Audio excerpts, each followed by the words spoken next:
السلام علیکم پیارے دوستوں، بھائیوں، عزیزوں، کیسے ہو؟ خیریت ہے؟ امید ہے خیریت سے ہوں گے۔ اللہ تعالیٰ آپ کو خوش رکھے، خیریت میں رہیں۔ ہم بھی خیریت سے ہیں۔ دفتر میں آپ سے گفتگو کر رہا ہوں دفتر سے۔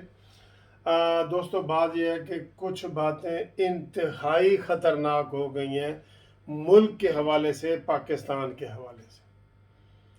انتہائی خطرناک ہو چکی ہیں۔ بات یہ ہے دوستوں کہ آج D G I S I کی سمری کو 13واں دن ہے۔ بتائیں، 13واں دن ہے عمران خان کی ٹیبل پہ وہ پڑی ہے اور عمران خان سائن نہیں کر رہے، اور نہ ہاں کر رہے ہیں نہ کر رہے ہیں۔ اس دوران اتنی بڑی باتیں ہو رہی ہیں جو ہمارے ملک کے لیے بڑی خطرناک ہیں۔ یا یہ جان بوجھ کے عمران خان ایسے ماحول بنانا چاہ رہا ہے، اسے پتہ ہے کہ اب میں باہر نکلا تو میرے خلاف نعرہ یہی لگنا ہے کہ 1 ٹکے کے 2 نیازی۔ وہ اس کا یہ نعرہ لگا ہے اور انہوں نے لوگوں نے کہہ دینا ہے کہ گلی گلی میں شور ہے، عمران بڑا چور ہے۔ تو اس چیز کو وہ ختم کرنے کے لیے کہ میں عوام کے پاس نہ جاؤں، مجھے نیا الیکشن نہ کرانا پڑے، وہ مختلف حربے استعمال کر رہے ہیں۔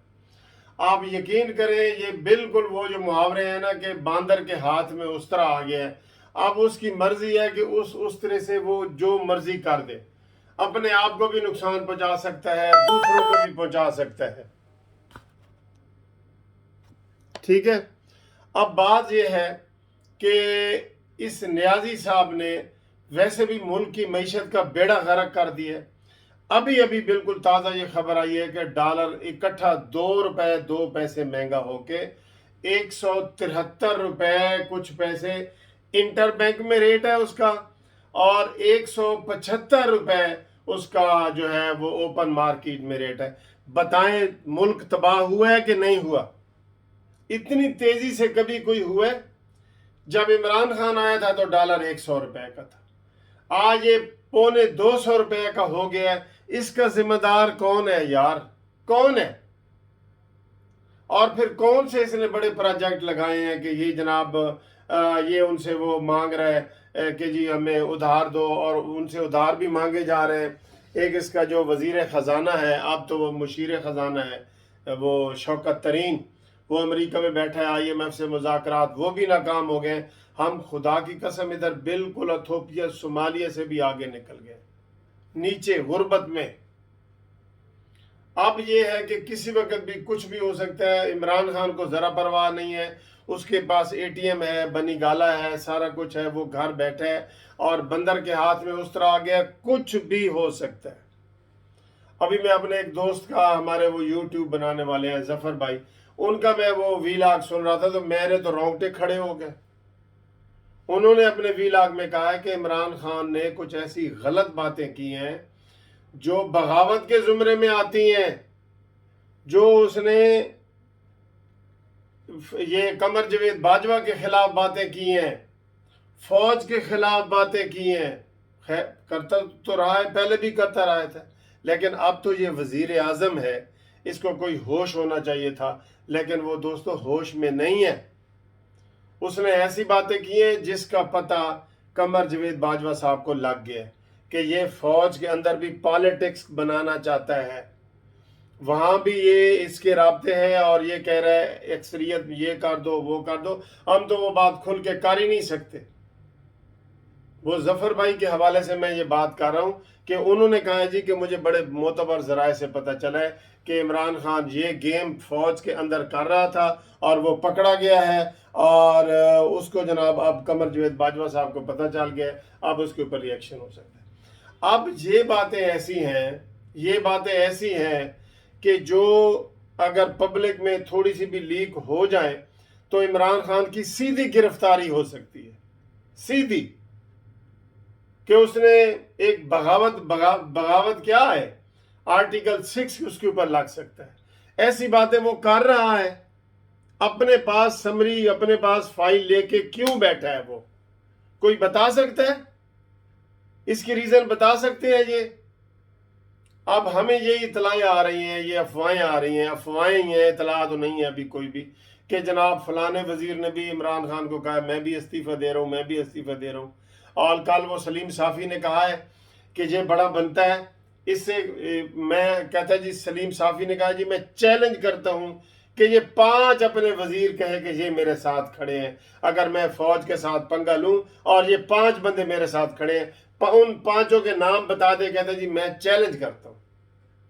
جب تمہاری حالت یہ ہے کہ تم اگر گرفتار ہو جاؤ تو تمہاری ملاقات کرنے بھی کوئی نہیں آئے گا، تم بنی گالہ سے اگر اڈیالہ چلے گئے نا تو تمہاری ملاقات کرنے بھی نہیں آئے گا، یہ تمہاری اوقات ہے، نہ تیرا ادھر باپ ہے، نہ تیرے ادھر بیٹا ہے، نہ تیرا کوئی بھی ادھر نہیں ہے، کون آئے گا تیرے پیچھے؟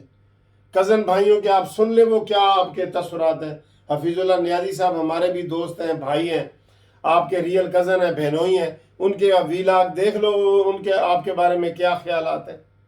آپ نے کسی سے بنا کے رکھی ہوئی تو ہو تو ہے نا، آپ تو شروع سے ایسے وہ آ رہے ہیں اور وہی آپ کا مزاج ہے، اور آپ اتنے خطرناک کام کر رہے ہیں۔ آپ کے ہاتھ میں ماچس ہے اور آپ پیٹرول کے پاس بیٹھے ہیں اور تماشا دیکھ رہے ہیں، اور کسی وقت بھی ایسے کریں گے اور وہ آگ پورے ملک میں لگ جائے گی۔ تم نے مرنا ہے عمران خان تو مرو، ہمارے ملک کو تباہ تو نہ کرو، ہمارے ملک کو تو ایسے نہ کرو۔ خدا نہ خواستہ پھر کوئی آئین اور جمہوریت کو خطرہ پیدا ہو گیا، کوئی مارشل لا لگ گیا 10 سال کے لیے، پھر کوئی نیا مارشل لا لگ گیا، تو یہ وزیر اعظم آپ اگر ایسے کام کریں گے تو کتنی بری بات ہے۔ اور ویسے اندر سے میرا خیال ہے آپ یہی چاہتے ہیں کہ آپ چاہتے ہیں کہ میں نے ایک دفعہ وزیر اعظم بننا تھا، بن گیا ہوں، اب ملک بھاڑ میں جائے، معیشت بھاڑ میں جائے، اکنامکس بھاڑ میں جائے، مہنگائی کو ایسے پر لگے ہوئے ہیں، ڈالر کو ایسے پر لگے ہوئے ہیں، اور تمہیں کل ہی میں نے ایک ویلاگ بنائی تھی، اس کے اوپر رات کو ٹی وی پہ پروگرام بھی ہو رہے تھے۔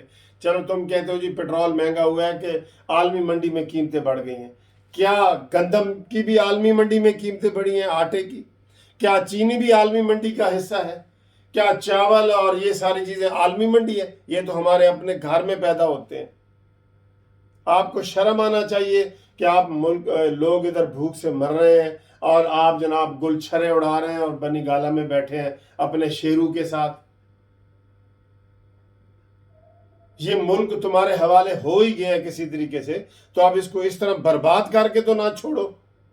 برباد ویسے تو نے کر دی ہے، اب اس کو سنبھالنا جو ہے نا، یہ کوئی ایسا موقع اللہ نہ کرے آئے کہ کوئی کہے کہ جی منصف صاحب تم وزیر اعظم بن جاؤ، تو کہوں گے نہیں جی نہیں، اس نے حال ہی ایسا کر دیا۔ ہوں میں نہیں روندی، میں نو ویکھ کے لوگ روندے نے۔ اب یہ شیخ رشید کا بیان ہے کہ ڈالر اس لیے مہنگا ہو رہا ہے کہ افغانستان کی وجہ سے مہنگا ہو رہا ہے۔ بھئی کیسے افغانستان کی وجہ؟ آٹا کہتے ہیں جی افغانستان جا رہا ہے، ڈالر افغانستان جا رہا ہے، تو پھر تم نے کس لیے یہ باڑیں لگائی ہیں بڑی بڑی؟ اپنے ملک کو ڈبونے کے لیے۔ ان کا تو کل مجھے کسی دوست نے بھیجا ہے کہ وہاں 37 روپے کا پیٹرول مل رہا ہے لیٹر، 37 روپے کا۔ ان نے ایران کو کہا جی ہمیں تیل دے، ایران نے کہا یہ نہیں جی، 37 روپے کا پیٹرول، 38 روپے کا ڈیزل، اور اسی طرح مٹی کے تیل کی بھی قیمت یہی بتائیے، روپے 37 روپے۔ افغانی سکہ بھی ہم سے آگے، بنگلہ دیش کا ٹکا بھی ہم سے آگے، انڈیا کا روپیہ تو ہم سے پہلے ہی آگے تھا۔ تو کیا کر رہے ہو تم؟ پھر تباہی و بربادی کر رہے ہو، اور تباہی و بربادی کرنی ہے نا تو علیحدہ خودکشی کر لو، جو تم نے کہا تھا کہ میں IMF کے پاس گیا تو خودکشی کر لوں گا، وہ چپ کر کے کر لو، ساری قوم کا بھلا ہو جائے۔ جیسے حسن اقبال نے وہ لطیفہ سنایا تھا کہ جہاز میں عمران خان جا رہا تھا تو اس کو فواد چودھری نے کہا جی اوپر سے 1000 کا نوٹ پھینکو تو ایک بندے کا بھلا ہوگا۔ دوسرے نے کہا نہیں جی نہیں، 500 کے بھیجو، 2 بندوں کا بھلا ہوگا۔ تیسرے نے کہا نہیں جی 100 کے بھیجو تو 10 بندوں کا بھلا ہوگا۔ تو کہتے ہیں وہاں پہ ایک وہ ویٹر کھڑا تھا جہاز میں، اس نے کہا جی خود ہی چھلانگ لگا دو عمران خان، 22 کروڑ عوام کا بھلا ہو جائے گا۔ یہ تو تمہارے حالات ہیں۔ گلی گلی میں چور ہے، گلی گلی میں شور ہے، عمران نیازی چور ہے، وڈا چور تے وڈا ڈاکو، پوری دنیا تمہیں کہہ رہی ہے اب تو استعفیٰ دو۔ یہ ہمارا مطالبہ ہے، یہ جسٹس پارٹی کا مطالبہ ہے، استعفیٰ دو، تم فیل ہو گئے ہو ملک چلانے میں۔